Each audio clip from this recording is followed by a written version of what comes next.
You and I thank you for being online watching this communication. First of all, allow me to remind you that I was supposed to communicate to you on Friday. However, like I updated you, on Friday our network was deliberately slowed down and then finally switched off.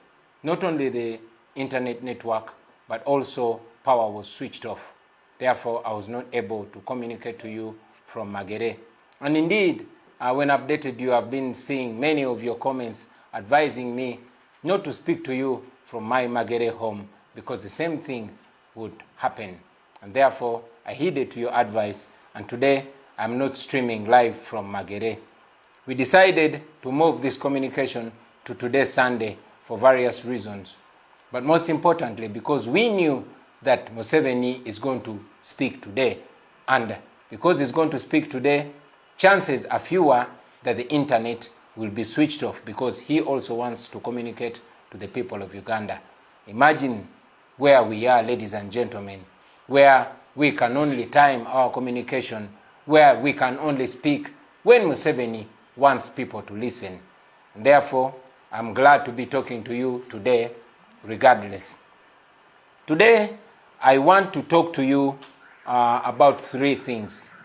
One, I want to appreciate all of you for the work and all the various things that you've been doing in support of the struggle. I also want to update you on the state of affairs in our country and the state of our struggle. And finally, I want to suggest a way forward. I am glad that I'm able to come to you straight without any glitches.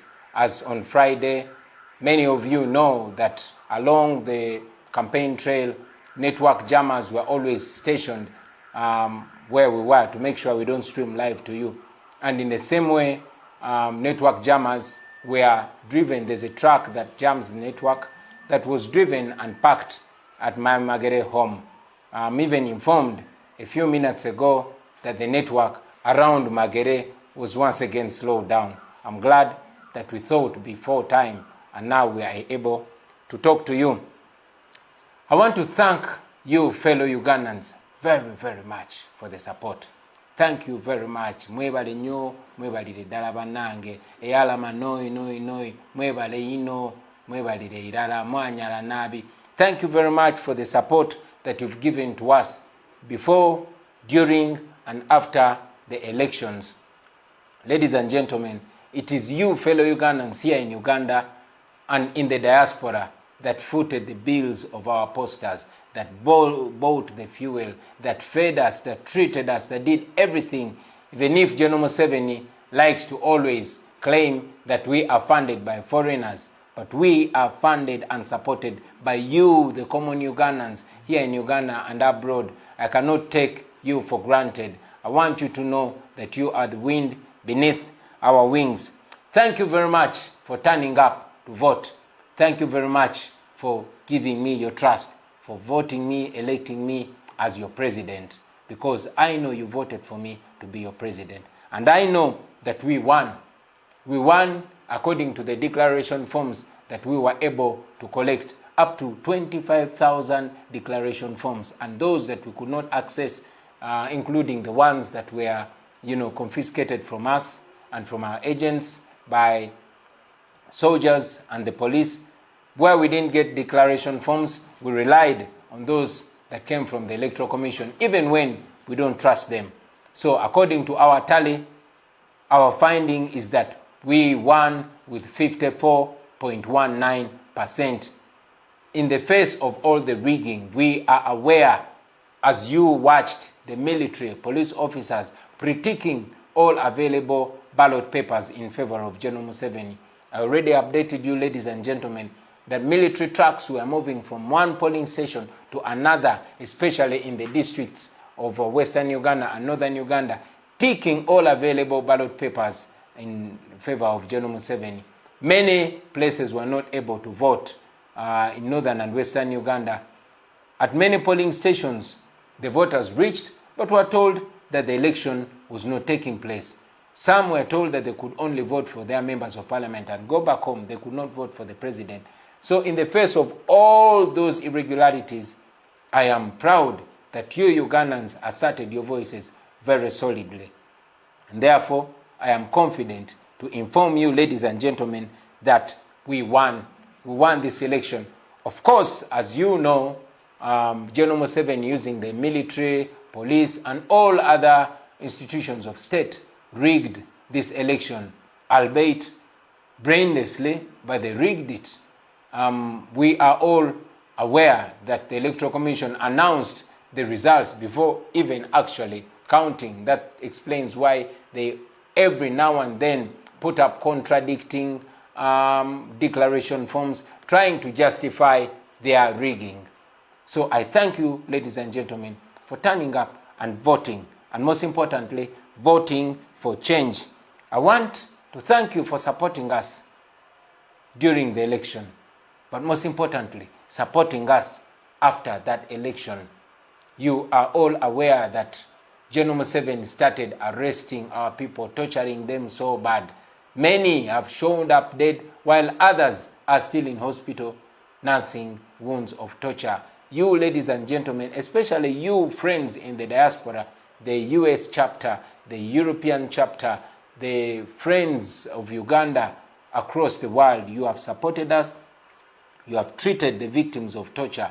You have treated those that are with grave injuries. And indeed, those that have died, you've supported us. For example, just the day before yesterday, we were laying our comrade Fabian in Arua. You supported the funeral. You supported the transportation of the body. We salute you, ladies and gentlemen. We continue to be motivated by your kindness. And we can only say we won't give up, simply because we know that you are there. We also thank you, ladies and gentlemen, for supporting those comrades that are in incarceration. You've constantly supported those in Chitalia, those in different prisons across the country, with meals, with bail money, with legal assistance, and all the assistance that you've extended to their families, the welfare of their families. Hundreds of our comrades are in prison, but their families don't lack. Not because of we, the leaders, but because of you, Ugandans, that dig deep in your pockets to ensure that these comrades are constantly reminded that they are not alone. Thank you very much. I cannot thank you enough, ladies and gentlemen, but I'll only say that God should bless you abundantly, and we can only pledge not to give up. I want to update you about the state of affairs in our country.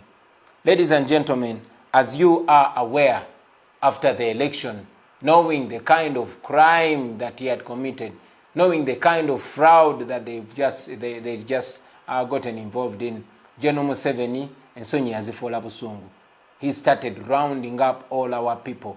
Abductions increased. Many people have been abducted. Some have shown up dead, like in Mukono and in northern Uganda, while others have shown up with grave injuries. A young man called Segawa Ronald, who many of you saw in a video, who was paid to paint himself yellow and move on skates to pretend he supported Museveni. As you know, Museveni has always been renting support. This young man was captured on camera telling the people of Uganda that he is there to make money, but his heart was for change. Segawa was abducted, beaten so bad. 3 of his fingers were cut off. His teeth were removed. He was tortured and dumped for dead. Good Samaritans picked him up, took him to hospital. Like many others, he is still recovering, but he is strong. Not only that, I can only give you a few examples, ladies and gentlemen, but the abductions have increased. More than 600 people have gone missing. Just today, a young man from Nachifuma, famously known as Jimani, was abducted. Nobody knows where he is. And a few of those that have showed up, you've seen they've come out bearing marks of torture. Many have been murdered, like I've said. The females that have been lucky to resurface, have reported being raped in detention by government security. Others have been tortured so bad that they even fear to speak. We have a newly elected mayor in Buama. He has been missing for a month, but when he and his comrades showed up, they could not dare speak because their close associates tell us that they were gravely intimidated and promised to be murdered if they dared to speak out. However, it's at this note that I want to encourage all of you friends, speak out. Speaking out is the only security that you have. I always told you on the campaign trail, and I tell you now, that the camera is our biggest weapon. Dictators fear being exposed. So don't be intimidated. They released you because they could not hold you any longer, because there's so much pressure. So while we exert the pressure, once you happen to get your freedom, speak out. Your speaking out is going to be life-saving for the many people that are in incarceration. Let these murderers know that they cannot go scot-free. Let these murderers know that everybody that comes out will expose them. That is the only way we can stop this crime. We have all seen General Museveni telling lies. He came out and confessed that SFC, his personal army, his personal guards, are the ones that are holding our people, even though he cut down the number to 53. But he came out and said SFC is the one holding our people. Interestingly, when the spokesperson of SFC came out to speak to the nation, he denied holding those citizens of Uganda.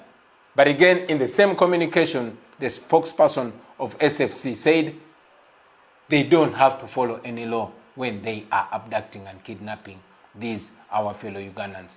So you can imagine the impunity. President avayo n'agamba aba SFC bebakwata bana abantu era bebabatulugunya. Aba SFC ne bavayo ne beegaana. And then ne bamala ne bagamba tebalina goberera mateeka gonna nga bakwata abantu. So you can imagine the impunity that we are dealing with in Uganda today. Many attacks have continuously gone on. Just yesterday, our comrade Mobiru James was brutally arrested, and up to now, nobody knows where he is. That's where we are. And sadly, this is not only happening to those in the opposition, but even those that have supported the NRM for the longest time. I was watching TV, and I recall with misery a lady that has been a diehard of NRM and the Museveni supporter, crying, looking for her son. She cannot find her son because her son was abducted and he is missing, simply because the son is supporting change, because the son is supporting Chagulanyi. I have told you time and again, friends, that nobody is free. Where there's no rule of law, where there's impunity, nobody is safe, not even you that support General Museveni. For example, Mr. Tamari Mirundi is a renowned regime supporter. He's a renowned Museveni supporter. Every time he shows up on TV or online, he is wearing yellow. He clearly supports Museveni regardless of the impunity that's ongoing. On Friday, the day I was supposed to communicate to you, I learned that his son, Tamale Mirundi Jr., was attacked and beaten very badly, losing teeth and having to go through an operation. I spoke to his mother and I spoke to his father just to communicate to them and express my concern with them. But this speaks to many of us. The only cases that we can update you about, the only cases that we can talk about are the popular cases, are the outstanding cases. But these are only an example of the grave, grave human rights abuses that are ongoing in Uganda today. Imagine if the military attacks and tortures and brutalizes children of renowned NRM supporters. What do you think happens to the rest of the country? What do you think happens to the little known young men and women in the ghetto? That is where we are. That is who Museveni really is. We sympathize with you, friends. Tubasasira, tuyimiridde namwe, naye era twagala mumanye mikwano gyaffe ti bye twogerako bikutuuka ku buli muntu. Injustice to one is injustice to all. What affects one directly affects all indirectly. Ekyo kinyigiriza abantu abamu directly, kinyigiriza n'abalala indirectly. Ensonga lwaki namwe bannaffe abagamba nti muwagira Mwami Museveni tetumuwalana ng'omuntu naye tuwalana ebikolobero Museveni byakola. Museveni yavumiriranga Idi Amin. Now he's doing 10 times worse than Idi Amin. And that should speak to you. It should speak to all of us. We are fighting against injustice, against impunity, against lawlessness, against state-inspired violence, against human rights abuses. And nobody is safe until we are all safe. So it is sad, very sad to know. I mean, the other day I was in Chitalia visiting some of our comrades. But among them is a 21-year-old young man. His name is Mujuche, also known as Lukman. Lukman Kampala is our cameraman. He turned 21 years yesterday.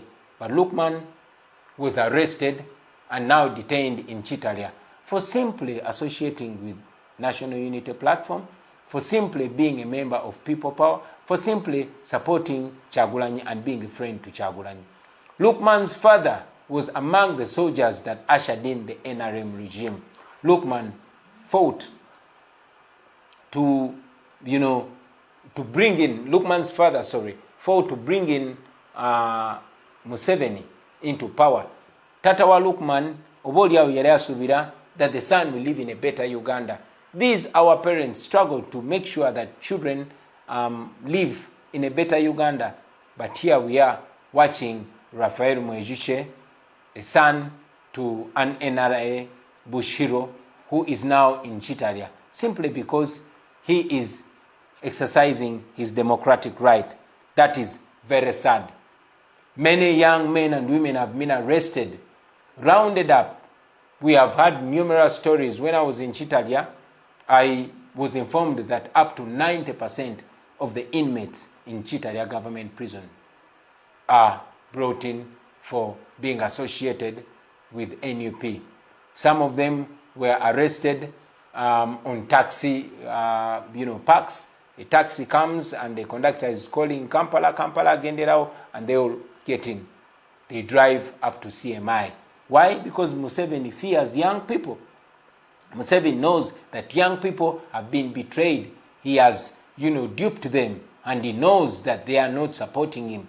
And he fears them because he knows they will assert their right in one way or another. So he's rounding up Nalumanya, Nesalumanya. Many of them are charged for possession of military stores. Many of them have never seen a beret like the one, or never touched a beret like the one I'm wearing. But when they reach there, they are put in a room, made to wear a beret, a picture is taken, and they are detained in Chitalia. That is how sad it is, ladies and gentlemen. Many of our children, our little young brothers and sisters, who are supposed to be returning to school, are actually missing their senior 4 and senior 6 exams. Why? Because they are in prison. Why are they in prison? Simply because they want change, or simply because they are young people. And the old man that is ruling us on gunpoint is scared of young people. Many challenges, friends. We are aware that the economy is in shambles. We are aware of the rampant unemployment. So many businesses have crumbled. Many people have lost their jobs. Why? Because General Museveni wants to keep us in that position. Businesses have suffered, ladies and gentlemen. And yet, many parents, like me here, have to take back their children to school. But the same people that want to take back their children to school actually don't even have what to feed the children because of the conditions that have been created by General Museveni. COVID-19 itself is being used as a political tool, and as if that's not enough, General Museveni has imposed a political curfew. So many of our people survive on border business, but by 7, borders are not allowed to work. As a person that grew up in the ghetto, as a person that always worked at night, there's something called the night economy. the people that rule over us don't know that actually there are millions of people that survive on the night economy. Those who cook tea and food, those who work in entertainment places, those who work in taxi parks at night, those who work through the night, they cannot work anymore. These are people that are expected to survive. These are people that are supposed to pay school fees for children. But unfortunately, their lives were put to a halt. There's no justification. Museveni cannot explain the relationship between curfew and COVID-19, but they continue to impose a curfew on our people, even when it's not justified. Kinono kyabulabe nnyo mikwano gyange. Kyabulabe nnyo okulaba nti abatukulembera tebafaayo. Abannayuganda bangi nnyo ng'emirimu gyabwe gya kiro, nga bo basurvivingira ku night economy, ng'omuntu akozeeko mu ndongo, ng'omuntu akozeeko mu bulamu bw'ekiro, mu taxi ez'ekiro, mu mikolo egy'ekiro. Tumanyi nti bangi abafumba kyayi ku zipaaka, abavuga zibooda ekiro, abavuga taxi ekiro, ng'omu agivuga misana omulala agivuga kiro, booda omu agivuga misana omulala agivuga kiro, n'ebirala ebifaanana bwe bityo. Obulamu bwabwe bwakoma. Lwaki? Kuba Museveni yateekawo kafyu. Tasobola kunnyonnyola nti kafyu egasa bweti mu kulwanyisa obulwadde. During the day, the towns are packed, but at night, simply because he wants to subjugate the people and keep them under stiff control, he has imposed that curfew, and every now and then when he's scared of what would happen, he tightens the curfew. We criticize that in the hardest terms possible. But again, criticizing it is not going to be enough, ladies and gentlemen. In our suggested way forward, maybe we'll suggest a few things, but like I constantly say, it's also upon you, the people of Uganda. It's not only upon the leaders. You are leaders too, so you can also devise solutions. Besides the night economy that has died, the health care sector, we borrowed loads of money to revamp our health care. We had expectations that maybe the COVID-19 pandemic might give us reason to refurbish our hospitals, to restock our hospitals, to have medicines in our hospitals. Alas, General Museveni used all the borrowed money to ensure that he uses it in campaigns, to ensure that he uses that money to, perpetuate himself in power. And for that reason, our health sector continues to sink. Our hospitals and health centers continue to be sick themselves. People suffering from COVID-19 are dying here in Uganda because of reasons like lack of oxygen. You can imagine, in a pandemic, in a health crisis, hospitals are doing worse than they were doing before, despite of the trillions borrowed. Insecurity. We are facing insecurity brought by security. What do I mean? It is the security agencies that are supposed to guarantee security. Very unfortunately, they are the ones that are increasing the insecurity. We are aware that police officers, LDUs, soldiers are the ones either robbing people or waylaying them and extorting money from them. Just a simple drive at 8 o'clock, you're going to find people rounded up. If you are able to bring 10,000 or 5,000, you will go home. If you're not, then you're going to go to prison. Very many people are in prisons having been arrested out of purportedly enforcing a curfew. So this is insecurity by security. We've seen looting by men and women in uniform, extortion by men and women in uniform. Very sad. Very many grave injustices that are ongoing. However, like we said when we were starting our campaign, that we have gone past the book of lamentations. We are heading to the book of actions. So because I don't intend to take so long communicating, ladies and gentlemen, it is necessary to remind us of the challenges that we are facing as a nation. But again, we want to remind you that we are the solutions, and therefore to point so much to the solutions, well knowing that the nation, the leadership that we have is not pro-people, but against the people. Corruption is one thing that we cannot fail to talk about. Recently, the Auditor General released a report showing that the government have actually failed to account for the billions and billions that were borrowed to fight COVID-19. Twewoze billion ne billion, government tesobola kulaga ngeri gye zaafulumiziddwa nenga zaafulumiziddwa. And that is how it has been. Every day in the papers there's a story talking about corruption, talking about billions and billions that have been stolen. Unfortunately, these billions are stolen either by relatives of the president, or by cohorts of the president, or the inner circle of the president, or the untouchables of this country. And therefore, we can only talk about it and leave it there. And that's it, until we decide to paint a better way forward. Number 3, the way forward. What is the way forward? With all the challenges that we've mentioned, ladies and gentlemen, with all the injustices, with all the unbearable pains that we are facing, what is the way forward? First and foremost, we looked at changing leadership, and that is why we went into the election, which election was marred with brutality, with lawlessness, with murder. Hundreds of our people were killed, and looking at the 18th and 19th of November, over 100 shot dead. Nobody held accountable, only for General Museveni to come out chest thumping and congratulating his boys for a job well done. And the killing has continued. We won the election, but we were not announced winners. I was put under house arrest. We petitioned the Supreme Court. You all saw how the Chief Justice conducted himself and his remarks. And that's why I told you that we are bringing back the matter to the court of the people. So what is the way forward?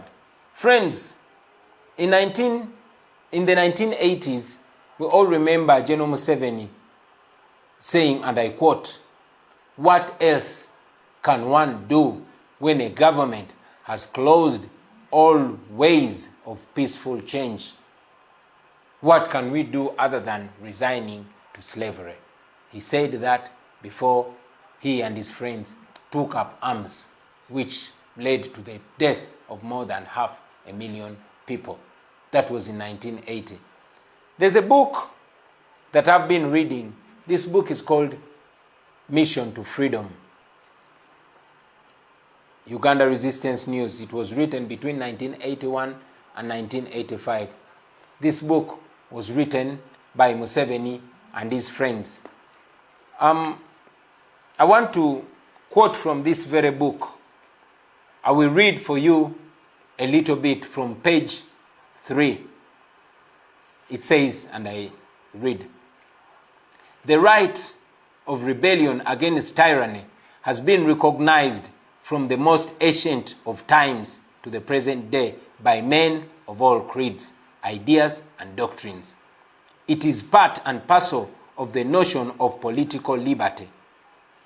It transcends any narrow laws enacted by petty dictators and despots."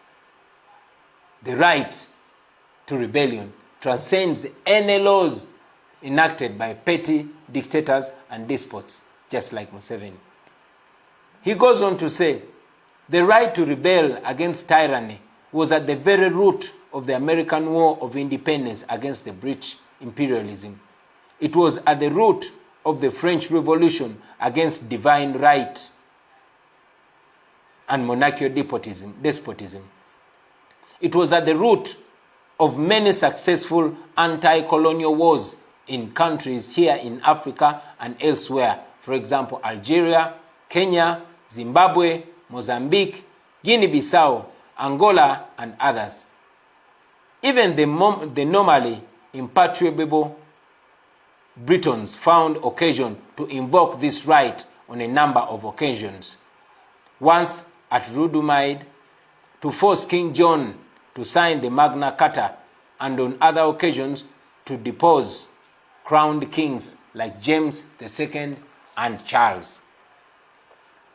This golden right was aptly defined by the American Declaration of Independence signed on July 4, 1776 in Philadelphia. Museveni goes on to say, he goes on to quote the Declaration of the American Declaration of Independence, and that was in 1776. It says, "We hold these truths to be self-evident, that all men are created equal, that they are endowed by their Creator with certain inalienable rights, that among these are the right to life, to liberty, and the pursuit of happiness. That to secure these rights, governments are instituted among men, deriving their just powers from the consent of the governed. That whenever any form of government becomes destructive to these ends, it is the right of the people to alter, abolish it, and to institute a new government, laying its foundation on such principles and organizing its powers in such form as to them shall seem most likely to effect their safety and happiness." Museveni goes on to say, "Indeed, rebellion against tyranny is not only a right, it is a duty for all oppressed people to carry out. The glorious men of the French Revolution stated this truth most aptly in their Declaration of Rights of Man. When a government violates the rights of the people, insurrection is for them the most sacred of rights and most imperative of duty." Muwulire ebigambo bya Museveni. That is Museveni. He says, I'll read this again. The glorious men of the French Revolution stated this truth most aptly in their Declaration of the Rights of Man, that when government violates the rights of the people, insurrection is for them the most sacred of rights and the most imperative of duties. The people of Uganda have invoked this right and arisen to the call of duty and taken up arms against Obote's regime of blood, oppression, and national shame. Then he went ahead to give us a justification of the war. These words were spoken by Museveni when he was our age. They go on to give us a story of 1980. This is in a book written by Museveni. These are his words. Museveni goes on to say, on December 10th, 1980, Ugandans went to the polls. By late afternoon on December 11th, it was clear that UPC and Obote were heading for a resounding defeat, in spite of all the rigging that they had done at earlier stages of registration of voters, nomination of candidates, demarcation of electoral boundaries, etc. The UPC was seized with panic.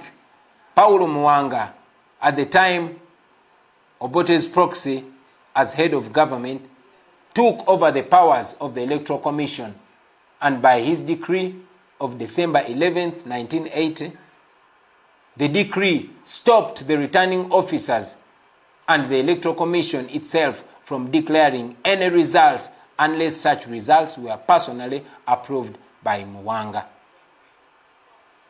The decree further directed that all returning officers should not submit their constituency results to the Electoral Commission, but to himself, Paulo Muwanga, Obote's man at the time. A record fine of 70,000 in 1980, that was more than 200 million today. That was the fine imposed by Muwanga for anybody who did not comply with the decree. At a secret meeting throughout the night of December 11th, Obote and Muwanga proceeded to allocate seats to their party cohorts, even those that had not even gotten 10% of the votes. The following day of 12th December 1980, using their control of the national radio, the army, the police, and other state machinery, and backed by the government of Tanzania, Obote and Muwanga announced their coup. One became the president, the other became the vice president and minister for defense. Once again, a minority and unpopular clique was imposed on the people of Uganda, leaving them with no option but to take up arms in defense of the democratic rights. Those are words of Yoweri Museveni in 1980 up to 1985. Do you find any similarity to today?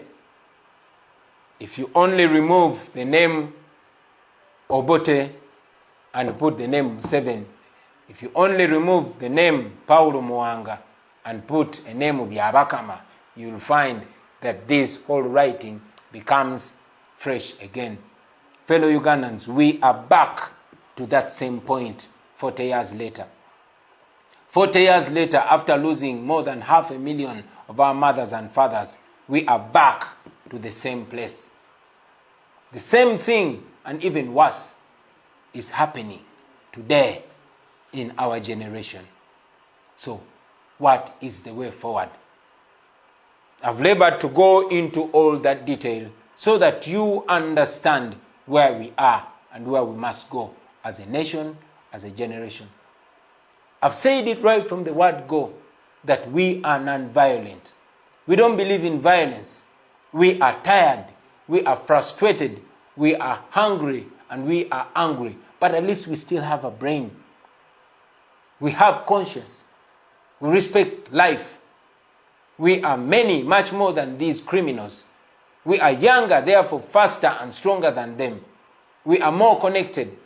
We could be violent, but we choose not to use violence because violence only begets violence. Darkness cannot remove darkness. Only light can do that. Hate cannot remove hate. Only love can do that. Therefore, violence cannot stop violence. Only non-violence can do that. And we know that for us to win Museveni, we must not outdo him in violence. We must not outdo him in evil. We must be different. That's why we don't want to be evil. That's why we don't want to be violent. But what is the solution? I am glad to inform you, friends, that according to the research that we've done and the studies that we've had, we know that non-violence is much more powerful than violence.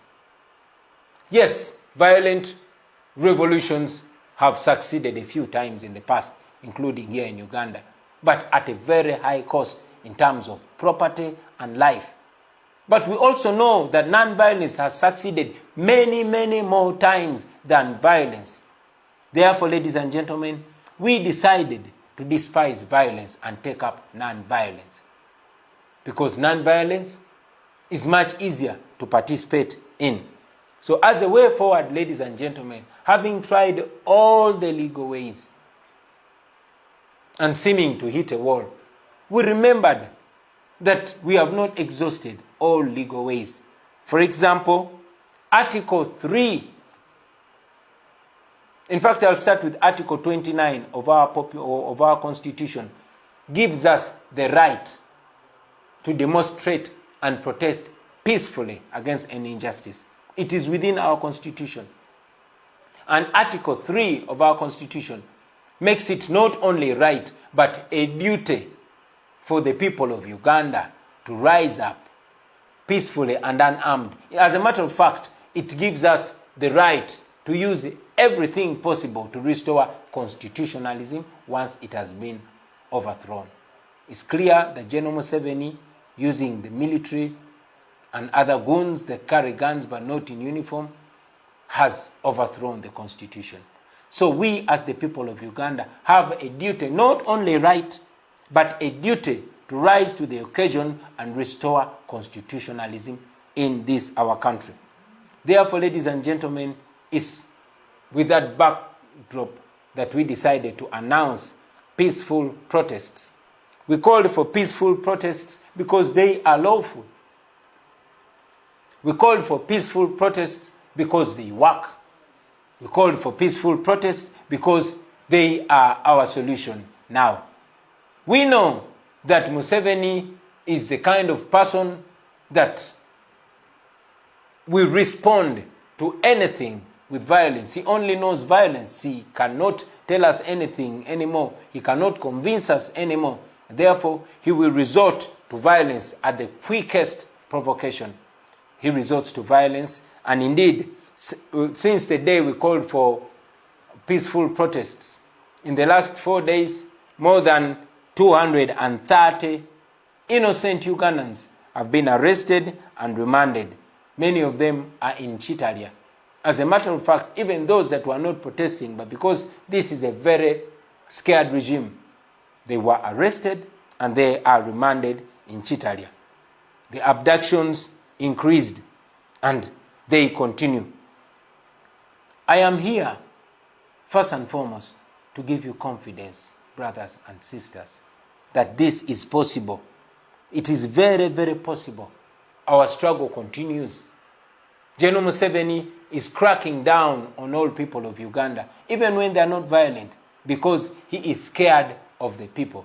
But I want to remind you, friends, that just here in the neighborhood in Sudan, Museveni's friend Omar el-Bashir had apparently won the election with 94.05. He gave himself 94.05 in an election in 2015. And he gave himself the majority in parliament. But in 2018, he was kicked off by unarmed citizens who knew their rights and they asserted their rights. A few of them were killed. Very many of them were imprisoned. But they cannot imprison all of us. Allow me to thank and salute all the friends that have responded to this, our call. We've seen Ugandans protesting. I saw some led by Honorable Nyeko Derrick protesting peacefully, kneeling down and showing their dissatisfaction. I saw others in Kawempe. I saw many in Gulu and some in Jinja and in various places that I have not yet seen. I thank you, ladies and gentlemen.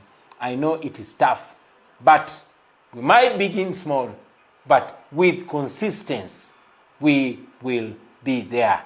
We should remind ourselves that consistency breaks resistance. So let us insist, well knowing that what we're doing is legal, what we're doing is right. I want to remind you that it is not going to be one day or one way. No. Bino tebigenda kubeera bya lunaku lumu oba bya ngeri emu. It might take longer, it might take a week, a month, or even several months. But if we insist, they cannot arrest all of us. Amakomera gaffe tegasobola tumalayo, tegasobola tujja kugajjulamu bazzaako kyekirala. Because tetulina musango, tetulina tteeka litumenye. For as long as you know that you have not broken any law, we must be proud to suffer for what's right, to stand together, to protest together, to go to jail together, and to win together, because we will certainly win. We know that. You should know that. So be motivated, be encouraged, ladies and gentlemen. Keep going. Like I said, it might not take one day or one form of protest. So take it upon yourselves. Devise means of protesting. I encourage those that have been intimidated so much, because it's true, the police and military has been deployed everywhere to just brutalize anybody that dares to speak out. But friends, these people cannot be on our streets forever. No. I know that Museveni, because he cannot pay these security operatives that he deploys on the streets, probably that's why he condones the extortion that they're carrying out on the innocent citizens. Why? Because to him, they're paying themselves regardless of the insecurity and the inconvenience that they're causing to the people. But persist, friends. Keep going. Do not give up. We can do this, and we are going to do it. Let us find various ways of protesting, and we should go on to protest. Now, it's at this note, friends, that I want to note this very, very important issue, and that is the issue of discipline. Discipline. Discipline, friends. A revolution without discipline is dead at birth. A revolution without discipline is going to be very quickly vulgarized. We must be disciplined so that people join us. We must be disciplined so that we can distinguish ourselves as the ones who are right, while our detractors are wrong. We must exercise discipline so that we even encourage people to join us, so that we let people trust us. We must be disciplined. I want to discourage the business of maligning leaders, of calling out leaders, of some of our colleagues using social media to blackmail their colleagues. That is not what we are here for.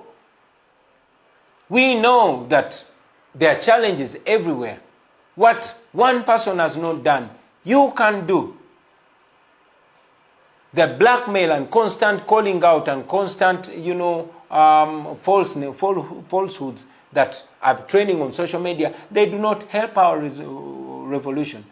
They only help the dictator. And that is what the dictator wants. So I discourage that. I don't support it, and it must stop. Kachino kanchogere ne mu Uganda mikwano jange. Ekigambo kya discipline.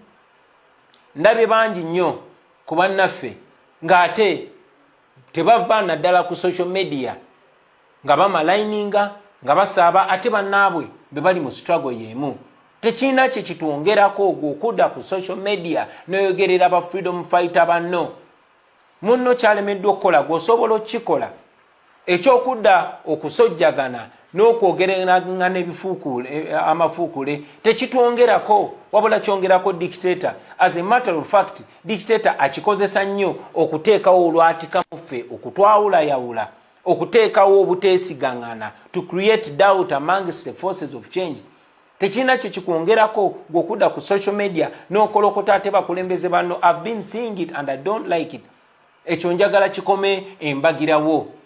Tetusobola kubanga tulwanyisa nakyemalira, tetusobola kubanga tulwanyisa omuntu abawamba abantu baffe, atta abantu baffe, ate amaanyi ge twandikozesezza okulwanirira bannaffe abawambibwa, abali mu kutulugunyizibwa essaawa zino, abali mu kulaayibwa, abakyala abali mu kukwatibwa, ate amaanyi ago ne tugawoza ti agamu tulwanyisiganye, buli tulwanyise bannaffe. Manyi nti abakulembeze bangi nnyo abatannasobola kukola kye balina kukola olw'embeera gye tulimu. Naye oli kyalemeddwa okukola, either mutuukirire oyogere naye personally oba gwe okikole. Abantu abatulaba eyo bagwamu nnyo amaanyi nga balaba tuze mu kusojjagana. Ekyo kiremesezza nnyo bannayuganda okwenunula okumala ebbanga ddene, kitukuumidde mu busibe. So njagala kikome embagirawo, because it does not do us any good. It just divides us, it weakens us, it discourages us, it discourages the leaders, it discourages everybody. While I call upon leaders to give leadership to their people, but let us do that with respect. We've always said that we shall see and judge people by their actions. Abantu tubalabirenga ku bikolwa byabwe. Naye twewale ebigambo ebitematemamu bannaffe oba ebinafuya bannaffe. Oli bw'aba n'obunafu tumutuukirire nga ye, kuba tuli bakulembeze era abantu batwesiga. I want to request you comrades to focus. There's going to be a lot of diversion. A lot of diversion. You're going to be told various stories. I've been watching various groups. A group will come and say, do not protest because you're going to cause us problems. Don't be diverted. Nalabye n'abalala bavuddeeyo ne beeyita aba people power naye nga baagala kutujja ku mulama. Temuwuliriza abo abasumbuyi abatabuzi.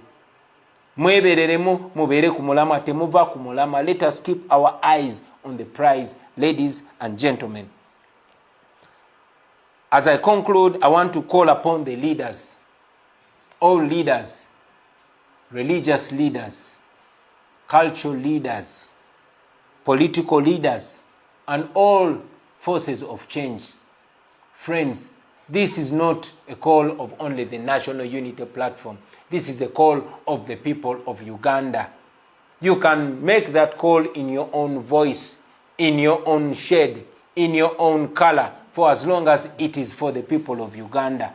This is a time when we must stand all together, whether you are a political leader or you're a religious leader. Let us demand for what is right.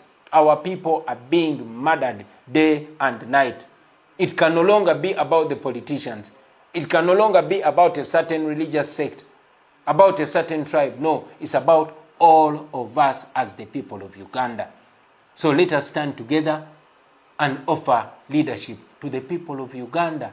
Let us reject what is wrong and embrace what is right, regardless of the language. Let us reject what is oppressive and embrace what is right. Let us reject what is unjust and embrace what is just. To all the leaders, it would be the best experience for the people of Uganda if we can all speak in one voice, with one voice. We don't have to stand on the same podium to say this, but the people know when you speak for them and when you speak not for them. So kindly embrace the call. All leaders, make the same call. Let us have our people stand up and liberate themselves. I encourage all of us to use social media, knowing that it is hard for such a message of freedom to be permitted on TV or radio. But let us use social media because it's very powerful, and all other means of communication. I want to encourage you not to give up, ladies and gentlemen. We have come from far. We have gained a lot of victories. We are glad that as we stand here, the people of Uganda are all aware and awake. It has never been the way it is. From the educated to the uneducated, the young, the old, the men, the women, the rich, the poor, all tribes, all religions, we all know what is right. So we should celebrate that as we move on. Let us not give up. We shall certainly win. We shall certainly get our freedom. Do not give up, ladies and gentlemen. Many are in prison. Many are dead. Many are in hospital. But let us remember that these people, including the ones that have paid the ultimate price, have done this to liberate us. For us who still can, let us keep soldiering on. Let us keep moving. Let us keep doing what is right. After all, the entire world is standing with us. After all, we are on the right side of history, on the right side of the law, on the right side of morality. The law is with us. The people of Uganda are with us, and God is with us. So don't give up. A luta continua. As for me, I will be back.